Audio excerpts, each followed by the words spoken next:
కమలపత్రాక్షం పుణ్యశ్రవణకీర్తనం వాసుదేవం జగద్యోనిం నౌమి నారాయణం హరిం. శంకరం శంకరాచార్యం కేశవం బాదరాయణం సూత్రభాష్యకృతౌ వందే భగవంతౌ పునః పునః. ఈశ్వరో గురురాత్మేతి మూర్తిభేద విభాగినే వ్యోమవద్వ్యాప్తదేహాయ దక్షిణామూర్తయే నమః. యుక్తాహార విహారాయ వివిక్తస్థలవాసినే మలయాళయతీంద్రాయ బ్రహ్మనిష్ఠాయ తే నమః. గీతా భాగవతాద్వైత తత్వామృతస్వరూపిణే గండీక్షేత్ర నివాసాయ రామకృష్ణాయ తే నమః. ఓం పూర్ణమదః పూర్ణమిదం పూర్ణాత్ పూర్ణముదచ్యతే పూర్ణస్య పూర్ణమాదాయ పూర్ణమేవావశిష్యతే. ఓం శాంతి శాంతి శాంతి. స్వాంత పరికల్పిత బ్రహ్మాండాంతర్వర్తి సకల చరాచర ప్రాణికోట్ల యొక్క అసత్ జడ దుఃఖ మోహాత్మకమైనటువంటి సకల ఉపాధుల కంటే విలక్షణమై సత్తు చిత్తు ఆనంద రూపం చేత స్వయం ప్రకాశమానమై వెలుగొందుచున్నటువంటి ప్రత్యేక అభిన్న పరమాత్మకు సాష్టాంగ ప్రణమిల్లుతూ ఆత్మీయులారా, శ్రీమద్ భగవద్గీత క్షేత్ర క్షేత్రజ్ఞ విభాగ యోగము 13వ అధ్యాయంలో మనం క్రమంగా 6 శ్లోకాల పర్యంతము చదువుకొని యథామతిగా చింతన చేస్తూ ఉన్నాము. మహాభూతాన్యహంకారో బుద్ధిరవ్యక్తమేవ చ ఇంద్రియాణి దశైకంచ పంచచేంద్రియ గోచరాః. ఇచ్ఛాద్వేష సుఖం దుఃఖం సంఘాతశ్చేతనా ధృతి ఏతత్ క్షేత్రం సమాసేన సవికారముదాహృతం. ఈ 2 శ్లోకాల్లో మహాభూతాన్యహంకారో బుద్ధిరవ్యక్తమేవ చ పూర్వార్ధాన్ని మనం చింతన చేస్తున్నాం. ఇంకా ఉత్తరార్ధం ఉంది, తర్వాతి శ్లోకం కూడా విచారణీయం ఉన్నది. ఈ పూర్వార్ధంలోనే ఇంకా కించిత్ చింతనీయ విషయం ఉంది.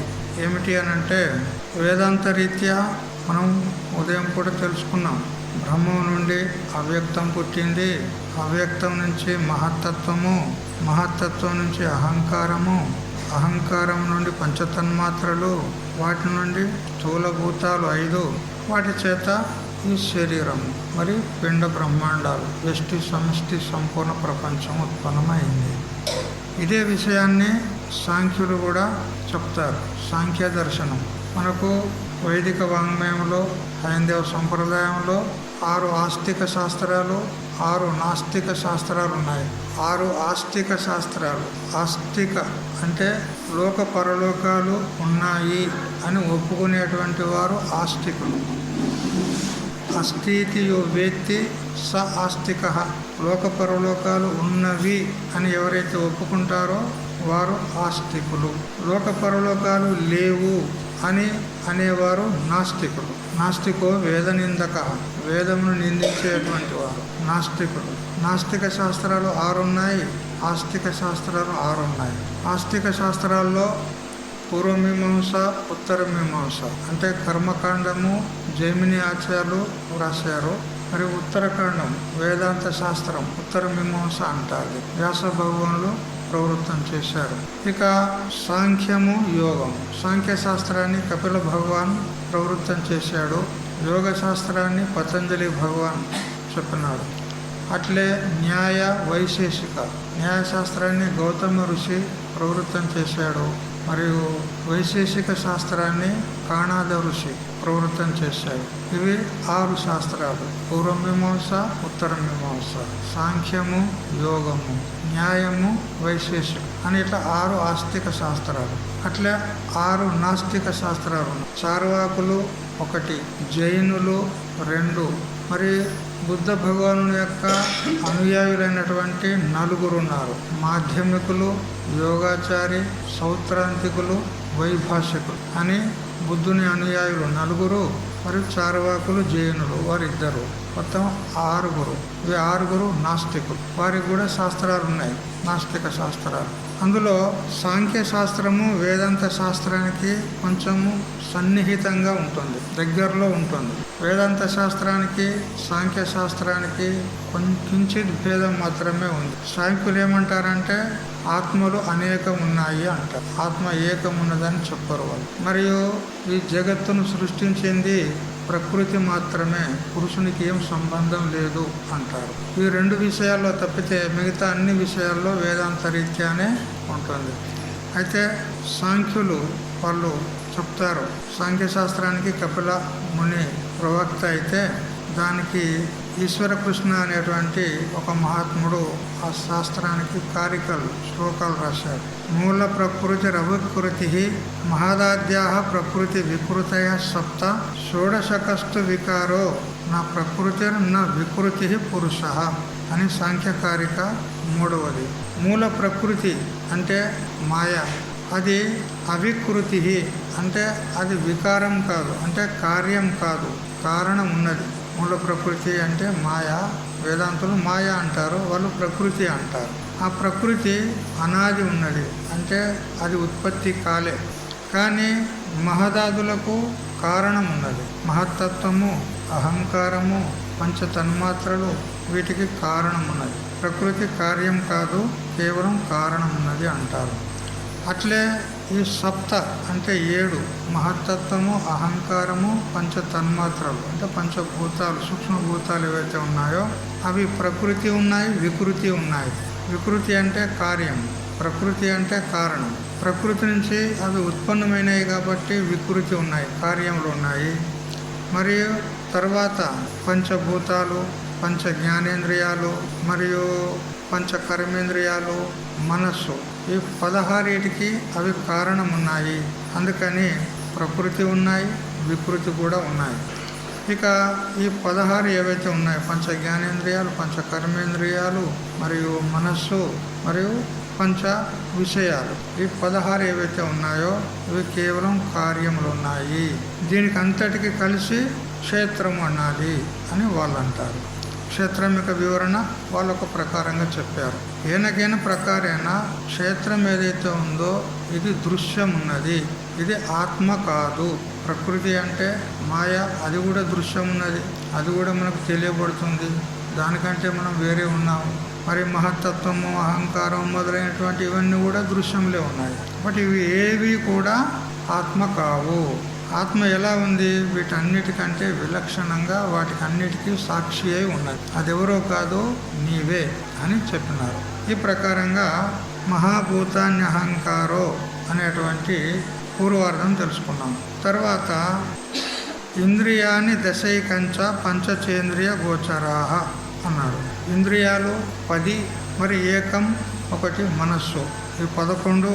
మరియు ఇంద్రియ విషయాలు శబ్ద, స్పర్శ, రూప, రస, గంధ అనేటువంటి పంచ విషయాలు, ఈ 16. ఇవి కూడా క్షేత్రంలోనే వస్తాయి.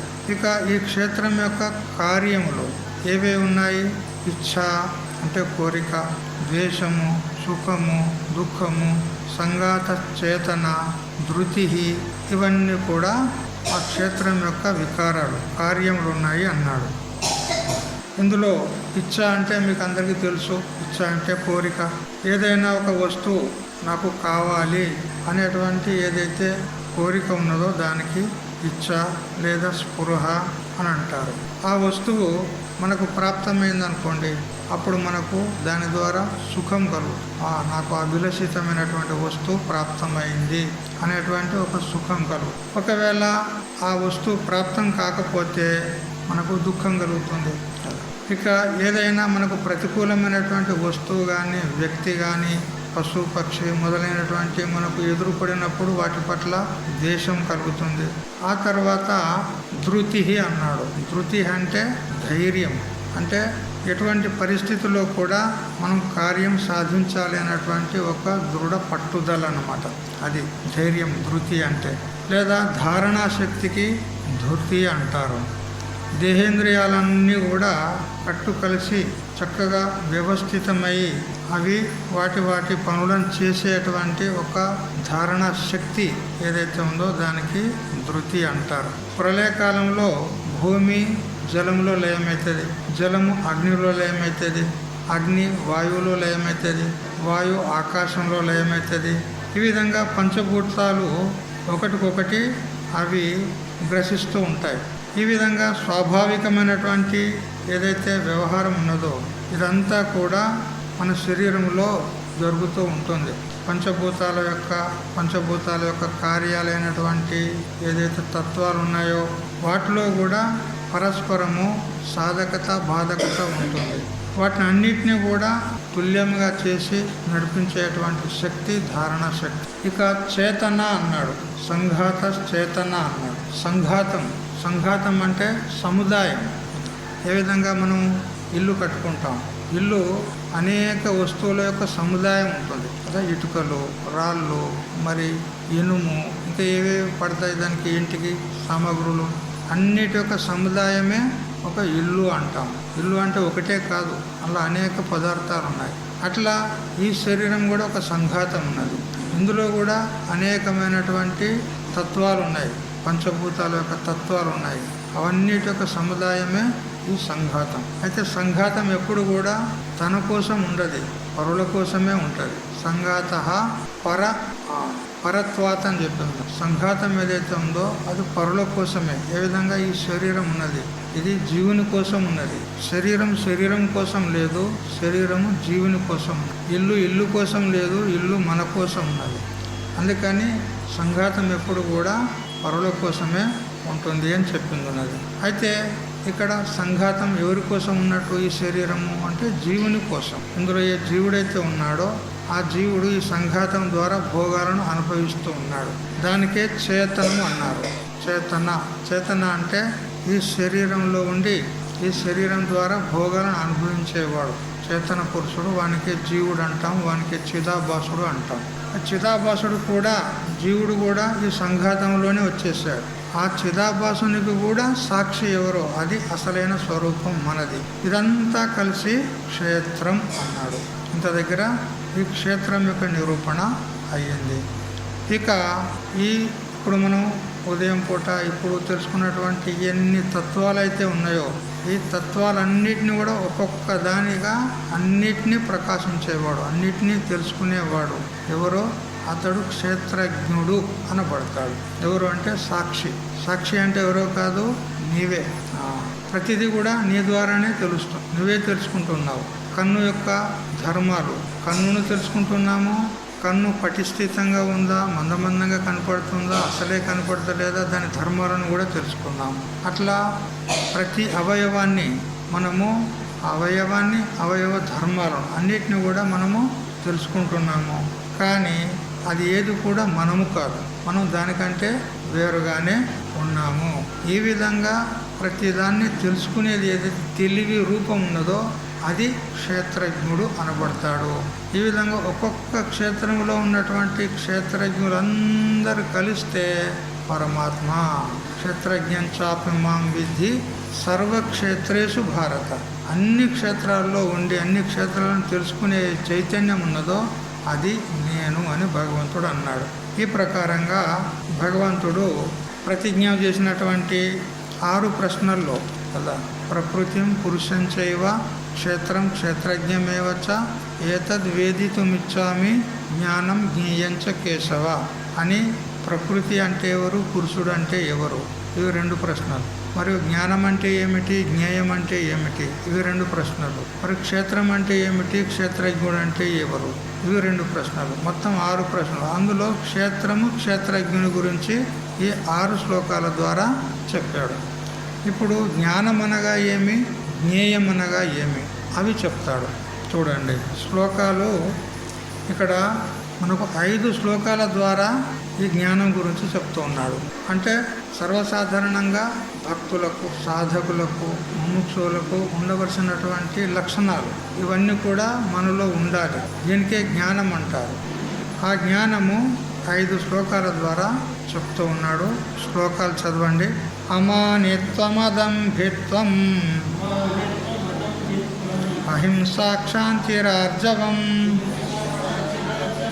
ఆచార్యోపాసనం శౌచం స్థైర్యమాత్మ వినిగ్రహ ఇంద్రియార్థేషు వైరాగ్యం అనహంకార ఏవ చ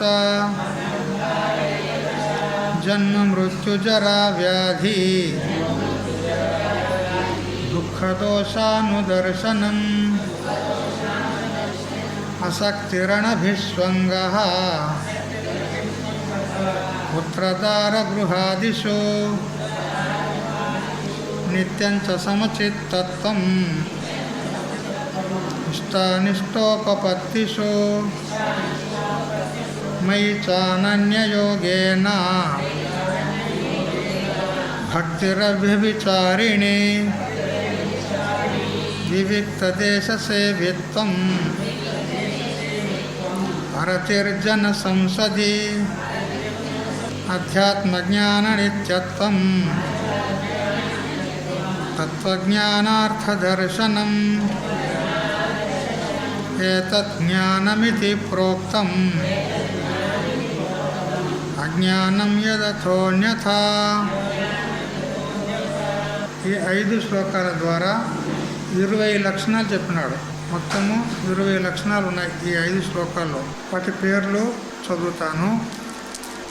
అమానిత్వం 1, అదంభిత్వము, అహింస, శాంతి, ఆర్జవము, ఆచార్య ఉపాసనము, శౌచము, స్థైర్యము, ఆత్మ వినిగ్రహము, ఇంద్రియార్థములలో వైరాగ్యము, అనహంకారము, జన్మ మృత్యు జర వ్యాధి దుఃఖ దోషాను దర్శనం.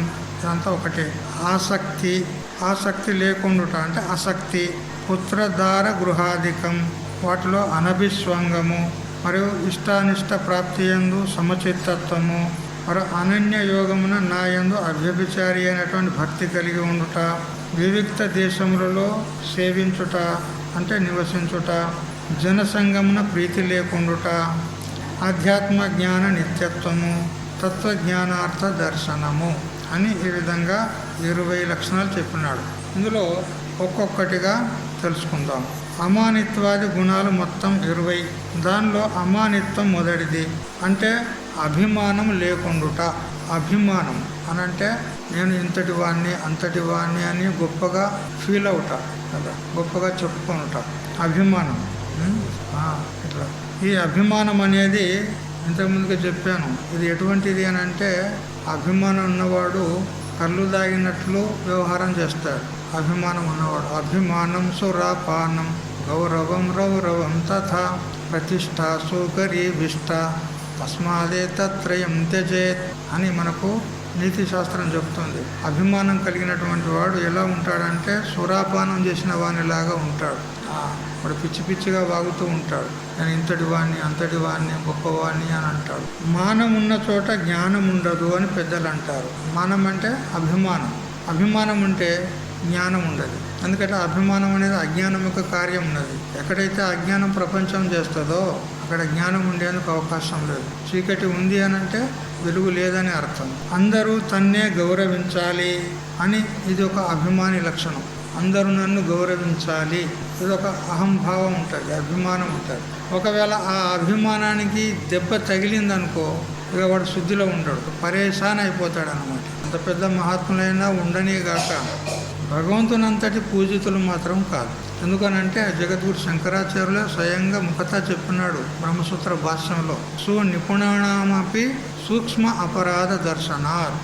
ఎంత పెద్ద సర్వజ్ఞులు అని అనిపించుకున్న వాళ్ళు, మహాత్ములు అనిపించుకున్న వాళ్ళు, మేధావులు అనిపించుకున్న వాళ్ళలో కూడా ఎక్కడో ఒక చోట కించిత్ లేశమాత్రమైనటువంటి దోషం ఉంటుంది. ఎందుకు? శరీరమే దోషయుక్తంగా ఉంది, శరీరమే అజ్ఞాన కార్యం ఉన్నది. మరి అజ్ఞాన కార్యమైనటువంటి దేహాన్ని ఉపాధిగా పెట్టుకొని నేను నిర్దోషిని అంటే ఎలా సంభవం చెప్పు? అందుకని ఎంత పెద్ద మహాత్ములైనా కానీ ఎక్కడో ఒక చోట కించిత్ త్రుటి ఉంటుంది అని స్వయంగా శంకరాచార్యులు స్వీకరించారు. కాబట్టి మరి అందరికంటే పూజితులైనటువంటి వాళ్ళు, గౌరవనీయులు ఎవరు అని అంటే కేవలం ఒక పరమాత్మ తప్ప అన్యులు ఎవరు కూడా కాదు. అయితే మిగతా వాళ్ళు ఏమనుకుంటారంటే మేము పెద్దలము, మేము పూజ్యులము, మేము మహాత్ములము అని కేవలం అభిమానమే తప్ప వాస్తవంగా పూజ్యుడు అనేవాడు ఒక పరమాత్మ ఉన్నాడు. అయితే వారి అభిమానానికి దెబ్బ వస్తే వాళ్ళకి అవమానం అవుతుంది, దానికి పెద్దగా ఫీల్ అవుతారు. చూసారా? అందుకని అభిమానం అనేది ఉండకూడదు అని చెప్తున్నాడు భగవంతుడు. అభిమానం ఉంటే దుఃఖానికి కారణమవుతుంది. అందుకని నిరభిమానంగా ఉండాలి.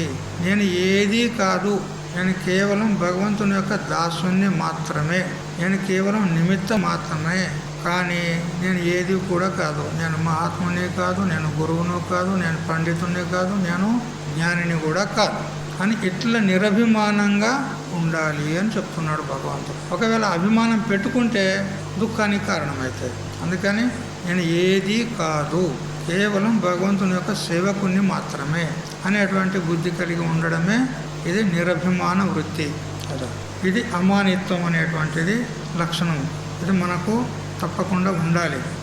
అహంకరించరాదు. నేను ఇంతవాణ్ణి అంతవాణ్ణి అనేటువంటి అహంకారము వదిలిపెట్టాలి. అందరూ కలిసి నాకు గౌరవం ఇవ్వాలి, నన్ను పూజించాలి అనేటువంటిది ఏదైతే ఈ వృత్తి ఉంటుందో ఇదే అభిమానం అంటారు. అది ఉండకూడదు. అమాని మానదో మాన్య అన్నట్టు విష్ణు సహస్రనామాల్లో కూడా భగవంతునికి ఒక పేరు ఉంది. గౌరవమును ఇచ్చేటందుకు, పుచ్చుకునేటందుకు మనుష్య మాత్రుడు ఎంతటి వాడు అంటాడు. గౌరవాన్ని ఇవ్వడానికైనా కానీ పుచ్చుకోవడానికైనా కానీ మనుష్యుడు ఎంతటి మాత్రుడు? భగవంతుడు ఒక్కడే సమర్థుడు, దానికి అతడే యోగ్యుడు. అందుకని మనకు అటువంటి అభిమానము ఉండకూడదు. దేహాభిమానం, అభిమానం ఒకటే కాదు, ఎన్ని రకాలుగా ఉంటుంది చూడండి. దేహాభిమానం, కులాభిమానం, విద్యాభిమానం, ధనాభిమానం, పండితుడనేటువంటి అభిమానము, ఉపన్యాసకుడనేటువంటి అభిమానము, జ్ఞానిని అనేటువంటి అభిమానము, తపస్విని అనేటువంటి అభిమానము, నేను భక్తుని అనేటువంటి అభిమానము, ఇంకా ఎన్ని అబ్బో తండోపతండాలు అంటాడు. ఎన్ని రకాలుగా ఉంటుంది. ఉచ్చ కులంలో పుట్టినటువంటి వానికి కులాభిమానం ఉంటుంది. మరి దేహాభిమానం, దేహం మంచిగా సుందరంగా, సౌష్ఠవంగా, బలిష్టంగా ఉందనుకో, ఆ దేహాన్ని చూసుకొని మురిసిపోతూ ఉంటాడు. దేహాభిమానం ఒకటి ఉంటుంది. ఇక విద్యాభిమానం, అనేక శాస్త్రాల్లో అతడు నిపుణుడు ఉన్నాడు. వ్యాకరణం, గోకరణం అన్ని శాస్త్రాలు ఉన్నాయి. అన్ని శాస్త్రాల లోపల అతడు ఉత్తీర్ణుడే ఉన్నాడు, నిష్ణాత ఉన్నాడు. దాని చేత ఏమవుతుంది? విద్యాభిమానం వస్తుంది. మరి ధనాభిమానం, ధనవంతుడు ఉన్నాడు, కోటీశ్వరుడు ఉన్నాడు, అతనికి ఆ ధనం చేత అహంకారం వచ్చేస్తుంది. ఇక ధనహీనులు, బీదలు, సాధారణ వాళ్ళని లెక్క పెట్టాడు, వాళ్ళని తుచ్చంగా భావిస్తాడు. అదొక ధనాభిమానం. అది ఉంటే కూడా జ్ఞానం కలగడానికి అవకాశం లేదు. మరి పండితుడు అనేటువంటి అభిమానం, నేను చాలా పండితుణ్ణి, శాస్త్రజ్ఞుణ్ణి, నేను ఇతరులతో వాదించి వారిని ఓడించగలను అనేటువంటి ఒక అహంకారం. ఇట్లాంటి వాళ్ళు చాలా ఉన్నారు ఇప్పుడు. అదొక అభిమానం, అది మూర్ఖత్వం, అజ్ఞానం. అందుకని ఈ పండితాభిమానం కూడా మనకు అడ్డుగోడే నిలుస్తుంది, జ్ఞానం కలగనివ్వదు. మరియు ఉపన్యాసకుడు అనేటువంటి అభిమానం, నేను బాగా గొప్పగా ఉపన్యాసాలు చెప్తాను, నాలాగా ఎవరు చెప్పరు అనేటువంటి ఒక మూర్ఖ అభిమానం కదా, మూఢ అభిమానం ఉంటుంది. నేను జ్ఞానిని అనేటువంటి అభిమానం, వానికి ఏం తెలుస్తుందో తెలియదో కానీ నలుగురిలో నేను జ్ఞానిని అని చెప్పుకొని తిరుగుతూ ఉంటాడు. నాకు అన్నీ తెలుసు అంటాడు, నాకు తెలియంది ఏమీ లేదు అంటాడు కదా. కానీ ఉపనిషత్తు ఏమని చెప్పింది? ఎవడైతే నాకు తెలిసిందంటాడో వానికి తెలియలేదు అన్నది.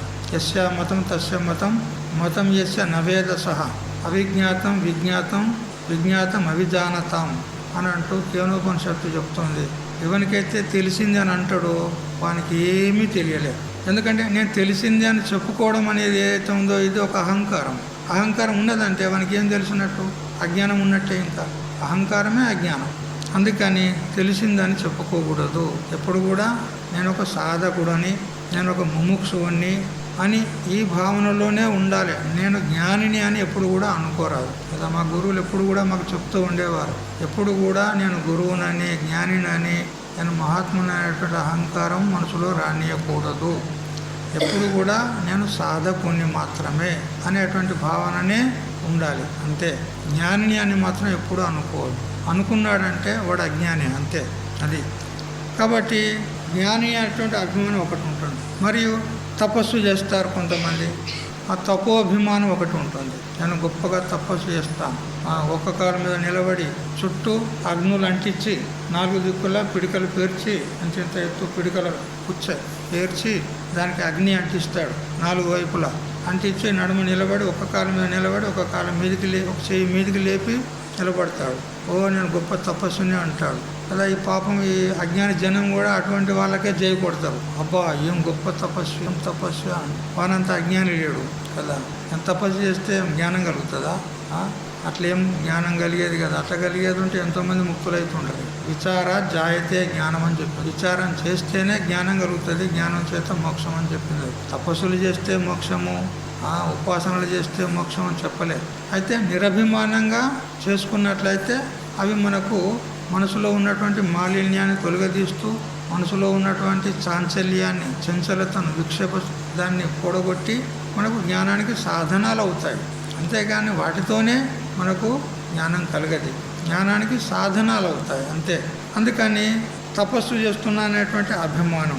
మరి కొంతమంది భక్తుని అనేటువంటి అభిమానాన్ని పొందుతారు కదా. మంచిగా అడ్డం నామాలో లేదా పొడుగు నామాలో పెట్టుకొని ఆ జపమాలను వేసుకొని మంచిగా పసుపు రంగులో లేదా కాషాయ వస్త్రాలు ధరించి చక్కగా చేతులకు రుద్రాక్షమాలలు, మెడకు రుద్రాక్షమాలలు వేసుకొని నేను పెద్ద భక్తునని తిరుగుతూ ఉంటాడు.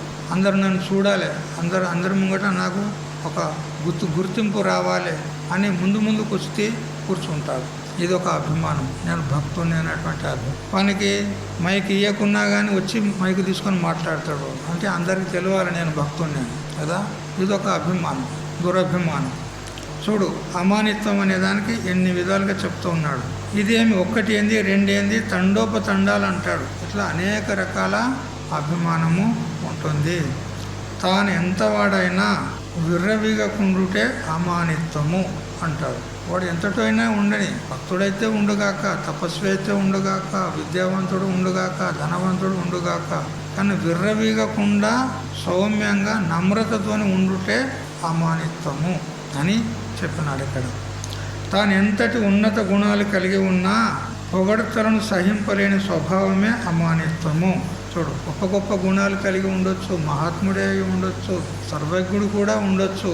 అయినా కానీ అతని గురించి ఎవరైనా బాగా ఎక్కువగా స్తుతి చేస్తున్నారనుకో, ఈయన ఇంతవాడు అంతవాడు, ఇంద్రుడు చంద్రుడు అని ఇట్లా స్తుతి చేస్తూ ఉంటే ఆ స్తుతిని సహించకుండా ఉండడమే అమానిత్వం అంటాడు. తన స్తుతిని తాను వినకూడదు. వింటే ఏమవుతుంది, అబ్బా వీళ్ళందరూ నన్ను ఎంతగానో స్తుతి చేస్తున్నారు అని ఒక రకమైన సూక్ష్మ అహంకారం ఉద్భవిస్తుంది తనలో.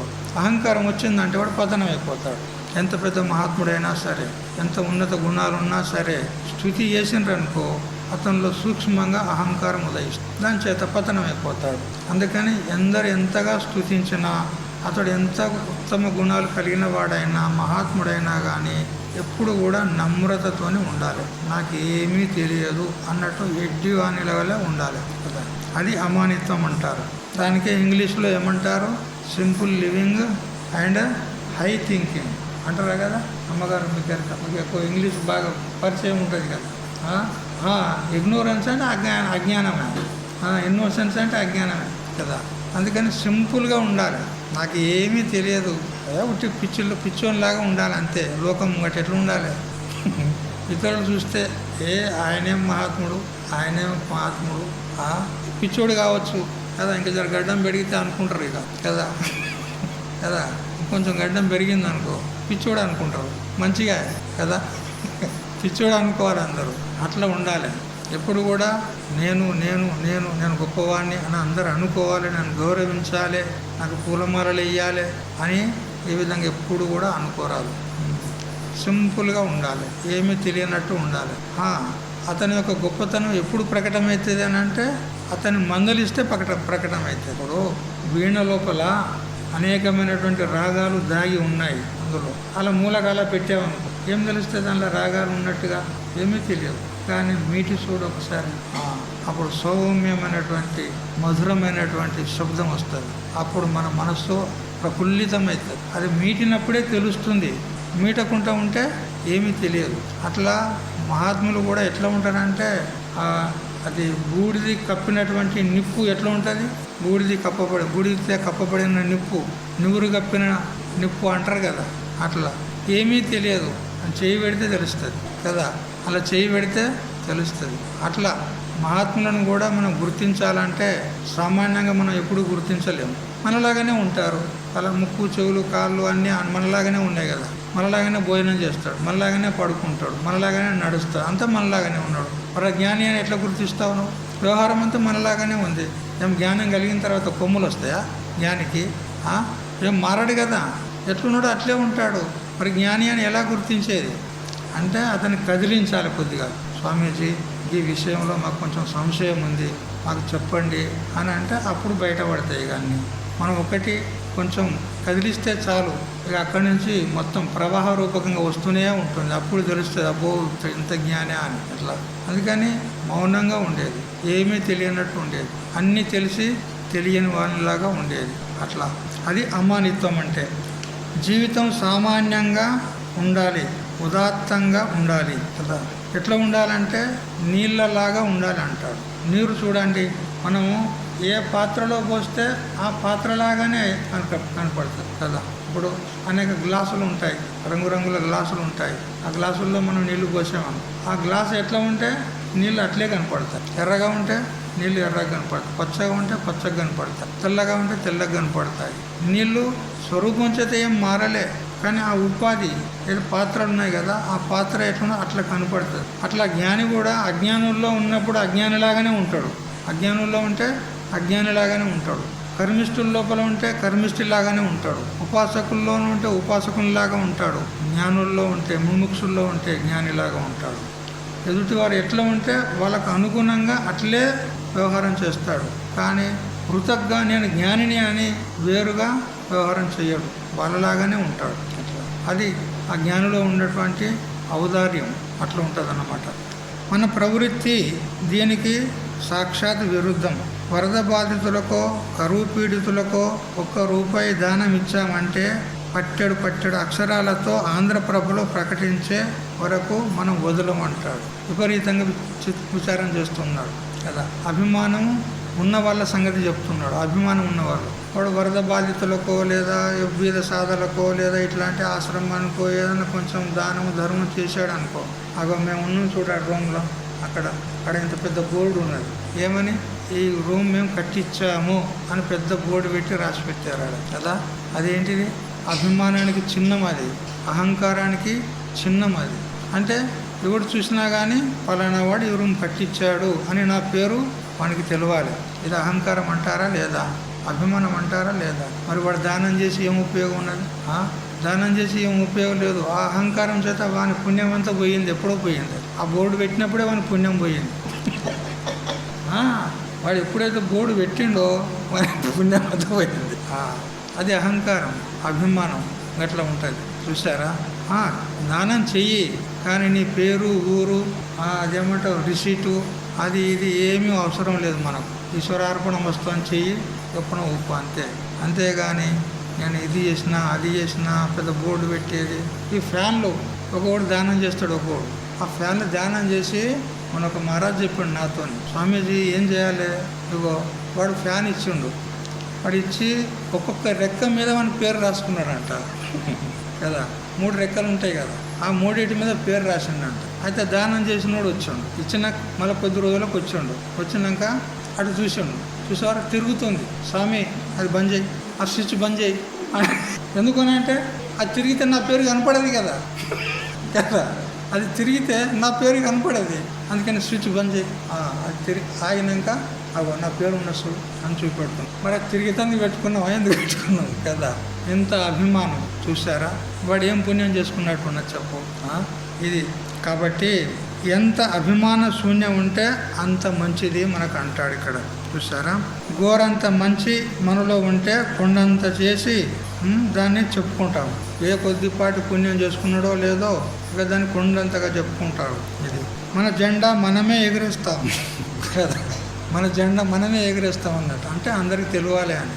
కాబట్టి ఇదంతా అభిమానంలో లెక్కకు వస్తుంది.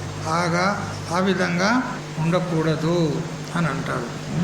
పామరులు, సాధువులు, సన్యాసులు, ధార్మిక ప్రచారకులు, పండితులు, రాజకీయ నాయకులు, సమాజ సేవకులు వీళ్ళంతా వారి వారి అంతస్తును బట్టి వాళ్ళ వాళ్ళ గొప్పతనాన్ని చెప్పుకుంటూ ఉంటారు కదా.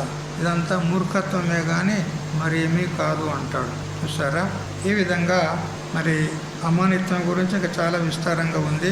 ఈ అమానిత్వం గురించి ఇంతటితో తెలుసుకుంటే సరిపోతుంది. హరి ఓం. ఓం సహనావతు సహనౌ భునక్తు సహ వీర్యం కరవావహై తేజస్వినావధీతమస్తు మా విద్విషావహై. ఓం